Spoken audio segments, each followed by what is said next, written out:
दोस्तों नमस्कार।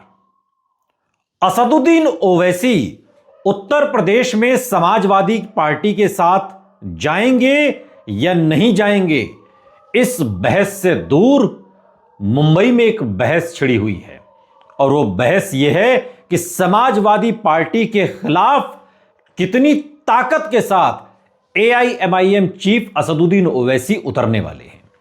क्योंकि मुंबई की सियासी बिसात पर बीएमसी चुनाव से पहले ही हलचल तेज हो गई है।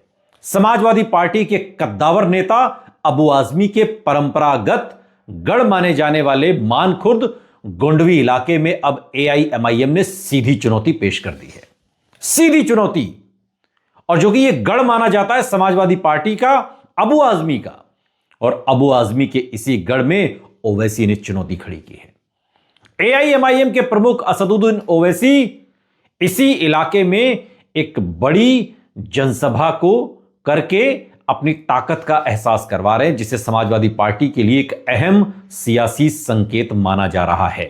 एक ऐसा संकेत जिसमें वो उत्तर प्रदेश में समाजवादी पार्टी से मुसलमानों का वोट बैंक अपने पाले में करें, और ठीक उसी तर्ज पर एक ट्रेलर समाजवादी पार्टी को अबू आजमी के गढ़ में दिखाने की कोशिश है। मानखुर्द और गोंडी ये वो क्षेत्र है जो लंबे समय से समाजवादी पार्टी का एक मजबूत वोट बैंक माना जाता है। मजबूत वोट बैंक। यहां पर समाजवादी पार्टी के नेता अबू आजमी की तूती बोलती है। अबू आजमी लगातार यहां से विधायक चुने जाते रहे हैं, अब भी यहीं से विधायक हैं। और यही नहीं, बीएमसी चुनावों में भी सपा के ज्यादातर जो पार्षद जीतते हैं वो इसी इलाके से जीत कर आते हैं। और मुस्लिम बहुल इस क्षेत्र में समाजवादी पार्टी की पकड़ को अब तक मजबूत माना जा रहा है, और इसी क्षेत्र में अब ओवैसी की नजर है। एआईएमआईएम इस बार बीएमसी चुनाव को लेकर पूरी तरह से आक्रामक मूड में है। बिल्कुल आक्रामक तरीके से एआईएमआईएम बीएमसी के इस चुनाव को लड़ रही है, और ज्यादा से ज्यादा सीटें जीतने पर असदुद्दीन ओवैसी का फोकस है। खासकर उन सीटों पर जो मुस्लिम बाहुल्य सीटें हैं, जिन पर अब तक इन इलाकों में जिसकी हम बात कर रहे हैं, जो अबू आजमी का गढ़ है, यहां पर समाजवादी पार्टी का दबदबा है, और यहां का जो मुस्लिम वोट बैंक है वो भी समाजवादी पार्टी के साथ है। और एआईएमआईएम इस बार चूंकि बीएमसी चुनाव को पूरे आक्रामक तरीके से लड़ रही है, तो पार्टी की कोशिश है कि मुस्लिम वोटों में अपनी मजबूत हिस्सेदारी बनाई जाए। ठीक वैसे ही जैसे बिहार में महागठबंधन से मुस्लिम वोट बैंक को अपने पाले में करके ओवैसी ने एक ट्रेलर दिखाया, और एक ट्रेलर दिखाने की तैयारी उत्तर प्रदेश के 2027 के विधानसभा चुनाव में भी है। लेकिन उससे पहले बीएमसी का यह इलेक्शन असदुद्दीन ओवैसी के लिए अखिलेश यादव से भी दो हाथ करने का एक मौका है। ओवैसी की सभा को इसी रणनीति का एक अहम हिस्सा मानकर देखा जा रहा है, जहां वो सीधे तौर पर स्थानीय मुद्दों और प्रतिनिधित्व की बात करते हुए दिखाई दे रहे हैं। राजनीति के जानकारों की माने तो ओवैसी की सभा से समाजवादी पार्टी के वोट बैंक में सेंध लगने का खतरा है, इससे इनकार नहीं किया जा सकता। क्योंकि जो मुसलमानों का वोट बैंक है, जिस पर समाजवादी पार्टी अब तक अपना हक जमाती रही है, या ये वोट बैंक समाजवादी पार्टी के खाते में ट्रांसफर होता रहा है, यही जो हार्डकोर मुसलमान हैं, ये अब असदुद्दीन ओवैसी की ओर भी देख रहे हैं।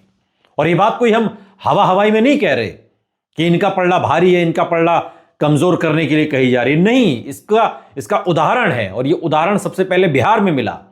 ये उदाहरण पिछले विधानसभा चुनाव में उत्तर प्रदेश में मिला। यहां दर्जनों ऐसी सीटें हैं जो समाजवादी पार्टी सिर्फ इसलिए हारी चूंकि वहां पर एआईएमआईएम के कैंडिडेट थे।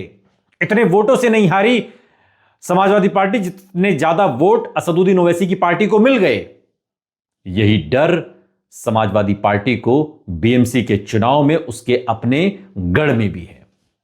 और अगर एआईएमआईएम यहां प्रभावी ढंग से मुस्लिम मतदाताओं को अपनी ओर खींचने में सफल होती है, तो इसका सीधा नुकसान समाजवादी पार्टी को होगा। और यही वजह है कि अबू आजमी और सपा नेतृत्व इस पूरे घटनाक्रम पर करीबी से अपनी नजर बनाए हुए हैं। क्योंकि बीएमसी चुनावों में अब मुकाबला और दिलचस्प है। मानखुर्द गोवंडी जैसे इलाके में सपा बनाम एआईएमआईएम की सीधी लड़ाई से चुनावी गणित बदल सकता है। यानी कि ऐसा भी हो सकता है कि मुस्लिम वोट बैंक की इस लड़ाई में असदुद्दीन ओवैसी समाजवादी पार्टी का खेल बिगाड़ दें, लेकिन हम यह नहीं कह रहे कि वो चुनाव जीत जाएंगे। लेकिन ऐसा हो सकता है कि सपा और एआईएमआईएम की इस जंग में कोई तीसरा फायदा उठा ले। और हम तो बार बार कहते हैं कि जब आप एक ही विचारधारा की पार्टी हैं, मुसलमानों की राजनीति असदुद्दीन ओवैसी भी कर रहे हैं, मुसलमानों की रहनुमाई की बात अखिलेश यादव भी कर रहे हैं, अबू आजमी भी कर रहे हैं, तो भाई आप अकेले अलग अलग लड़ ही क्यों रहे हैं? कोई ऐसा कॉमन मिनिमम प्रोग्राम क्यों नहीं बनाते? सीटों का गणित कुछ इस तरह से सेट क्यों नहीं करते? नेगोशिएशन की टेबल पर बैठकर आप लोग इस तरीके से बात क्यों नहीं करते, जहां पर हिसाब किताब कुछ ऐसा बने कि थोड़ी आप लड़ो, थोड़ी हम लड़ें, तभी तो जीत पक्की होगी। तो एक सलाह है हमारी, अगर आपके एंगल से देखा जाए तो अलग अलग ये जो लड़ाई हो रही है, सीधी लड़ाई में असदुद्दीन ओवैसी की पार्टी एआईएमआईएम उतरी हुई है, चुनावी गणित बदल सकता है। ये दोनों लड़ लें और तीसरा फायदा उठा ले तो आप आश्चर्य मत कीजिएगा। क्योंकि आने वाले दिनों में यह देखना अहम होगा कि ओवैसी की एंट्री से समाजवादी पार्टी को कितनी चुनौती मिलती है बीएमसी के इस चुनाव में। लेकिन इतना तो तय है कि समाजवादी पार्टी को असदुद्दीन ओवैसी एक बड़ा नुकसान पहुंचाने वाले हैं। अब यह नुकसान सीटों के अंक गणित में कितना होगा, यह तो नतीजे बताएंगे, लेकिन नुकसान होना तय है।